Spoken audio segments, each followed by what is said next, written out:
Welcome back, YouTubers, to another Smackdown review with us, the British Fist. Judging. Mr. Parkin here, NJ sitting next to me, bubbly as usual. What's up? What's up indeed? Subscribe above, like this video, and comment any thoughts you have on this edition of Smackdown down in that comment section below. And make sure you contact us in the links in the description box below. Yeah, so before we go on to this review today, something very strange happened today, didn't it, NJ? We looking on Twitter, and all of a sudden we find out that Terminator NJ has a Twitter. I don't know who sanctioned this, but what's going on? We've seen him invade our shows, we've hired him, but now he's taken over Twitter, so be prepared. Yeah, I guess go follow him on Twitter. The link will be in the description box down below. He also has a fan page. Again, I don't know, on Facebook. I don't know who sanctioned this or what the fuck is going on, but Terminator NJ has a Twitter, which I recommend you follow, as I guess it could be pretty interesting. At Terminator NJ. And a Facebook page as well. Don't know what the name of that is, but we'll go on, I guess. So yeah, all that information will be linked in the description box below. Terminator NJ Twitter and Terminator NJ Facebook page, fan page. Oh god, this is going to be exciting. Well, anyway, this week's SmackDown, we had 9 days until SummerSlam. We were hoping that this SmackDown was going to lay out some of the feuds and what we wanted to see at SummerSlam, and we started off with none other than Booker T in his hometown, Spinneroonie in his way down to the ring, yeah! And with Booker T coming down in tuxedo Raw suits, coming down to a not-so-special Raw, a SmackDown apart from his hometown, it was good to see him. Yeah, and basically Booker T wanted Sheamus to apologise for borrowing Del Rio's car on Raw. And this is pretty much the main angle they ran with the show. You had Sheamus coming out saying that he decided to take the car, but he indeed apologises. Del Rio says that he's filed a report with the San Antonio police.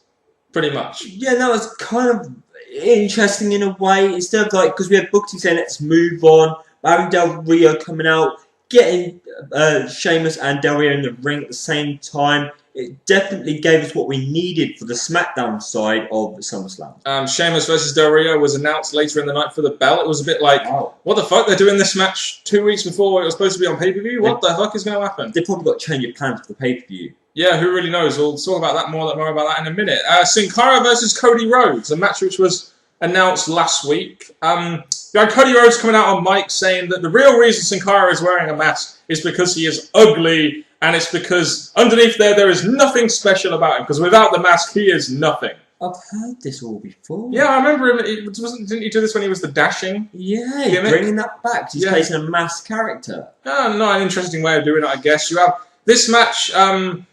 I was looking out for botches in this match, and with Rhodes in there, he really did seem to carry the action very well, and Sin Cara didn't really do too many botches. He gets the roll-up win after Cody Rhodes tries to take the mask off after about 3 minutes, 45 seconds. So we see Cody Rhodes not in a match for some shows. The first match he gets, that Booker T gave him last week, he loses. I'm not sure what they're thinking. Maybe because Cody Rhodes should be the one to watch out for, but maybe he's done it backstage and it's not being reported, or maybe they're trying to put Sin Cara over. I don't know what they're doing it, but I was unsure about this. No, I mean, I'm not sure what they're doing with Cody Rhodes. If they've got nothing planned for Cody Rhodes but something planned for Sin Cara, then it makes sense for Sin Cara to go over here. But I'd like to see WWE have something for Cody Rhodes. He had so much momentum and steam, and now all of a sudden it's like he's not really involved in anything. You know, it's a bit strange, really, how that come around. Sadly, it came. It looked like he may be missing SummerSlam unless they bring something up in the last week, but there we go. We had another Wade Barrett video package. I know we marked out on Raw, but we marked out again on SmackDown because it's Wade freaking Barrett, and he's got a damn knockout gimmick. And the fact we see it on Raw as well as SmackDown, it makes you think, where's he going to come? Is he going to be on Raw? Is he going to be on SmackDown? Is he going to go after the WWE Championship, the World Heavyweight? It's definitely getting us really warmed up that he's appearing on both, so I'm really looking forward to his debut return. It makes sense for him to return after SummerSlam because they've got really nothing for him right now, so after SummerSlam I think he'll probably debut or re-debut with his new gimmick upon his return, which is why they're doing the video packages now. I hope that is the case. In our next segment, we get a Kane and Daniel Bryan segment. We have Daniel Bryan coming out. He wants the fans to stop chanting yes, and it sounded like he went on a bit of a smart mark rang, didn't he? When he's like, oh, you know, and this, and I deserve a one-way championship, and it's kind of interesting. I really like the way that they're having Daniel Bryan interacting with the fans and everything, saying, no, yes, no. It's a new way to get that whole yes thing going, isn't it? And it's nice. I like the way they're making Daniel Bryan interact with the fans. It makes him stand out a little bit. It makes them stand out, but I'm still going behind it. They're still rushing this, and they're trying to make it work each week. But the way they're doing it, like, he kept on saying that he's a former World Heavyweight Champion, should be taken seriously. AJ's trying to make him psychotic, just going through all this. In a way, he does make a point. That's why I'm feeling them rushing this. But the way they're doing it, I guess it's going to add up to something for SummerSlam still. We get his number 2 favourite coming out, Kane, or number 1, whoever you want to say, MJ. We get Kane coming out, closely followed by that little pest that I still lust over in that lovely suit. Oh, coming out, AJ. And, you know, basically, AJ wants Daniel Bryan to shake Kane's hand. And then AJ gives the look to Kane. All of a sudden, Kane starts going mental on Daniel Bryan. What the fuck? This WWE was quite good because they had him in the ring. He did not want to shake Kane's hand. But the way that Kane just stood there smiling at AJ, then all of a sudden taking down Bryan, chasing him out the ring, and AJ looking pleased, saying this was great to Kane. Still teases it between AJ and Kane, but the overall, we got a segment for Daniel Bryan at SummerSlam heated up here. Yeah, it kind of reminded me of the old times when they had the old AJ and Kane thing. It kind of reminiscent of that in the way that you had AJ on the ramp doing that kind of like orgasm. There could be more to this. I must say though, she did give me the look, and I didn't really feel the urge to try and beat anyone up. What's wrong? Is there something wrong with me? Am I the unusual one? Am I the psychotic one? No! But anyway, we'll move on. We had Jinder Mahal versus 2 local jobbers. Basically, they're trying to give Mahal the same treatment as Ryback, and it's again an interesting way to go around. I guess just having Jinder Mahal beat these 2 jobbers in like 30 seconds, like pretty much like Ryback does, even doing that as well with his head. Well, cool. Backstage we had a segment between Booker T and Rex and Hawkins. Why couldn't he have faced them 2, beat them 2? Why have to go through the whole stupid local jobbers thing? Which I was like, when I saw them, I thought, yeah, you're trying to copy the Ryback build. But yeah, those 2 wanting a match. Why not have this as a proven match? Then have Mahal beat them, and then it would have been a lot better. But at least Mahal got a win to prove that he can beat them in the short amount of time. Yeah, I mean, you've got enhancement talent there, which is essentially to get Jinder Mahal over. He beat him in about 30 seconds. Then have Ryback coming out, and Mahal pretty much walks out the ring, and then Ryback goes back to his old ways and fucks up the jobbers. Feed me more! When you had Ryback lifting them up, I don't know why Mahal didn't just come spear his legs, get one over on Ryback, because Ryback's, in a way, been getting loads over on Mahal, but overall, it did balance out between these 2 in this segment, so maybe they're going to give a pay-per-view SummerSlam match. A slightly different way of going around it. They're still continuing this feud, whether or not it'll be at SummerSlam. Actually, it's got Ryback in it. It'll be at SummerSlam, and he'll probably go over as well, so it looks like they're still at least hyping up a feud with Ryback, and probably even maybe they might announce it ahead of time, maybe? Who really knows? It might even go on the pre-show. Nah, it's got Ryback in it. Ain't going to be on a pre-show with Vince's first boy. Chris Jericho's highlight reel. Nice to see that, wasn't it? I was pretty pleased to see Chris Jericho coming out, and Vicky Guerrero speaking on Ziggler's behalf saying, "My client doesn't deserve to come out here because he's better than you. Excuse me." The thing about this is that with her coming out, it made us think that obviously Ziggler weren't going to come out to confront him, but instead we have them standing up to each other. A good comedy segment between the Jericho 2. Owned Vicky. Pretty much, but I think this got a lot better because you had Vicky standing up to Jericho. Jericho wanted to get back at Vicky, and then all of a sudden, out comes Ziggler. Yeah, we got the match announced for SummerSlam, Jericho versus Ziggler, and like NJ said, you get Ziggler coming out, attacking Jericho, the heel coming out on top, especially a guy like Ziggler who does need this kind of feud on top of a legend like Jericho. We also get the news that Y2J is back, baby, and he's never, ever going away again, even though he's probably going to go on a Fozzy tour soon.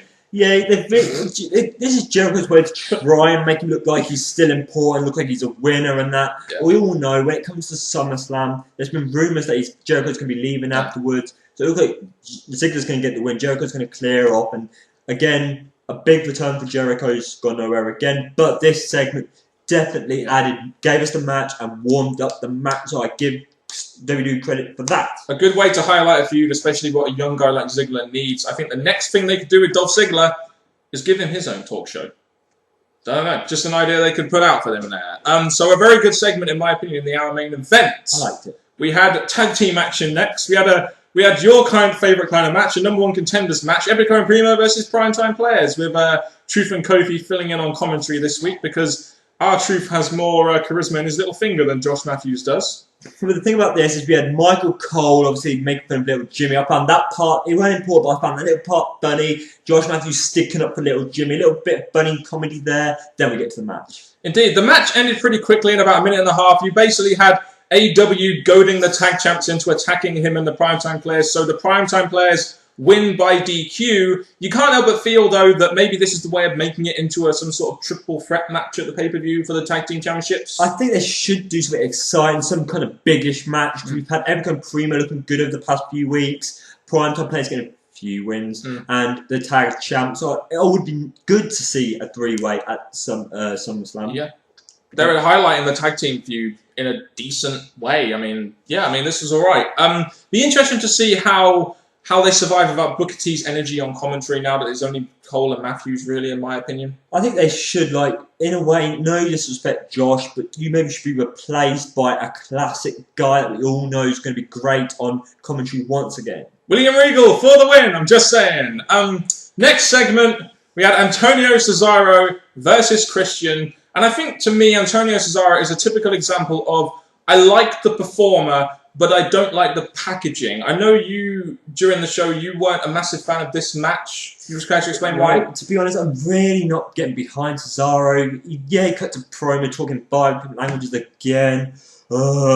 Exana, she's not credible in the WWE, so I don't really care about her. The match, I really don't care about. It doesn't do much for me. And the fact that he's likely going to go for the US Championship, when I think Sandow is the one who, yes, we've had this YouTube thing, he demands it against Booker T, but I really think Sandow should be going for it, not Cesaro, who's not really done much, beat Santino twice, and as we're about to say, loses to Christian. Yeah, so do you think it makes sense for maybe to put him in some kind of, I guess you had Cesaro lose to Christian. Now Christian is at that point where, maybe beating a Christian for Cesaro is a bit too much, really. I thought the match was pretty decent. I like the lift uppercut move. I've loved that ever since he's done it in FCW.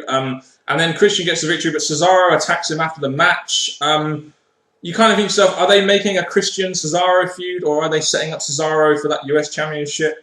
We don't really know at this point. I think the way that they keep mentioning Cesaro in the US, I do think sooner or later he's just going to get it. Either the more contendership through Christian, or something along those lines, but I see that coming. Do I want to see it? No. It is a shame, really, for me, because, like I said, I do like Antonio Cesaro, but the way they brought him in and just didn't have him consistently on TV kind of takes a little bit of his steam away, which, in my opinion, he did need coming into the TV show. He can appeal to people, like MJ, who didn't really know too much about him before. Caitlyn versus Eve next week for the assistant job. I guess this wasn't really properly announced, but I guess this is a match for maybe next week. Why the hell are they piling this all on top of Booker T? He's got Theodore Long work for him. Now he's going to get Caitlyn or Eve. Why can't we just have Booker T being the GM without having people by his side? Booker T can do the job on his own. If I was Booker T, though, I'd want some fan down bitches that is beside me, just so, I can do a little bit of playing on the side. That could be the way, but he's got Theodore Long. But the thing about this is, look at this. Caitlyn, Eve, they're really not doing anything in the WWE, so they're having to find another role in the WWE. So one of the two getting this role, I guess it makes sense. I just thought this segment was pretty bleh. Yeah, I think Caitlyn is the kind of girl that's very good to look at, but she does lack in-ring skill, so maybe having her as some kind of assistant on the mic could be the best way to go around it, but we'll see what happens next week. Ray versus Miz. It's kind of random, wasn't it? Remember last year they were going to do a Ray versus Miz feud? Well, it looks like they're going to do it this year, doesn't it? Ray versus Miz. Ray gets the victory. You kind of feel that next he's probably going to have a SummerSlam IC Championship match, maybe. Just a shame they didn't really promote this. It was kind of just like, bam, match. This is the kind of match that you really think they would promote maybe at the start of the show, saying tonight we're going to get this match, blah, blah, blah, blah. Our Intercontinental Champion, new Intercontinental Champion, lost to Kane, lost to Ray. I'm thinking now, you're giving him the championship. Maybe you have a reason for giving him the championship. You're not really showing us in it, because he's lost his matches since he's become champion. And this match, yes, it had its good spot, which you expect from Ray, but I'm thinking, what is this doing for Miz? Why give him the belt in the first place if he's going to lose continuous matches after he wins it? I imagine the reason why they had Ray go over was because they want to make him seem like a legit contender for the belt. It's just that, could they not have done this in a way where they didn't, have to make Miz lose the match? Maybe have a promo segment, or maybe have someone maybe have Miz interfere in a Ray's match, or just something a little bit different than the possible contender getting a victory over the champion to lead to some kind of championship match. But they do have good chemistry in the ring together. The match should be good if they do have it. Just a shame it's had a real lack of build, really, to be honest. That's it. Yep, and then we go on to our main event. It was supposed to be Sheamus versus Alberto Del Rio for the World Heavyweight Championship, but nah, WWE writers actually came up with something interesting for SmackDown. No, I said I'm not filing that lawsuit. No, stay. No, unfortunately, the police are on their way down, and it was funny because you basically had 6 what seemed like corrupt cops come down to the ring and attack Sheamus, and I was like, yeah, corrupt cops for the win, yeah. I looked at this and thought this was great thinking because they mentioned in the opener following in for the main event, but I thought this is not the go-home show, so it looks like Sheamus can get the upper hand next week, but I think it would have been good if this was on the go-home show, so the contender has the upper hand in a creative way for the pay-per-view. It was very creative. I did like the way this show ended with Del Rio, not just on top, but with the whole police thing. It was just something different, and it was something that made SmackDown seem like a big kind of deal show, rather than just a typical sort of babyface on top ending. You actually had some creative process here where they actually had something creative to end the show, and it was nice and refreshing for a SmackDown show that's been treated like a B show for so freaking long. I do like how they gave Del Rio what he needs, especially now before SummerSlam. The only sad thing is I feel they may take it away from him next week, but here's fingers crossed they don't. Yeah, Del Rio probably won't lose, but this was sure... Del Rio probably won't win, I should say, against Sheamus, but this is a creative way to get him on some heat and get him on top. Go watch our video, by the way, we did on Alberto Del Rio, the rise and fall of Alberto Del Rio. Go link, it'll be in the description box below. So, in my opinion, very nice way to... You didn't give the title match away on Free TV, which was a big start to begin with, booking 101 there, and it was an entertaining and creative way to end the show and further this feud between Del Rio and Sheamus. I wonder if the policeman will be there at SummerSlam. That would be funny. Oh, the lumberjack, the corrupt police surrounding the ring at SummerSlam will be awesome. Do it, WWE. You better follow up on this. Your overall thoughts on SmackDown this week? There was some moments like I just thought, okay, what is this leading to? What's the point in this? And stuff that I think slipped up a little bit. But they did give us the pay-per-view hype. They did give us some really strong segments, especially the heels going over in some parts. Yeah. A good main event that made Del Rio look good, which he needs right before SummerSlam. So overall, it's okay. Just some parts I just didn't like. I think the structuring of the show this week was good in the sense that you actually highlighted a lot, I don't say a lot, like six or seven different feuds, tag team, world heavyweight, IC possibly, something with Ryback, something, you had loads of different feuds on the show, which makes the show feel more multi-layered and makes it more entertaining in my opinion. You had the highlight reel segment was very good. The main event was a nice sort of special, unique way to end the show, and so I thought SmackDown this week was pretty good. I'll give it a B. I mean, it wasn't the most entertaining show, but at least you can see feuds here, feuds there, multi-layered feuds involving some of the main players on SmackDown, which is essentially what we need from SmackDown because, let's face it, the filler shit is pointless. And even though we got a Raw recap in there, most of it related to pay-per-view. Really? Didn't it, SummerSlam? No, you can say that. We've got too many video packages. The way back when I agree with a few Raws. I think they overdid the Raw stuff. And they showed a Rey Mysterio package twice. So I think they've still got the filler there, but the segments in the show made sense. They did. Comment your thoughts in the comment section below on this week's edition of SmackDown. And now I'll hand you over to the Right and Honourable NJ to give us an outro for this SmackDown review. All I can say, people, is can you dig that? Sucker! Now for Mr. Parkin and me, NJ, thank you very much, people. Enjoy the Go On Show next week, and goodbye.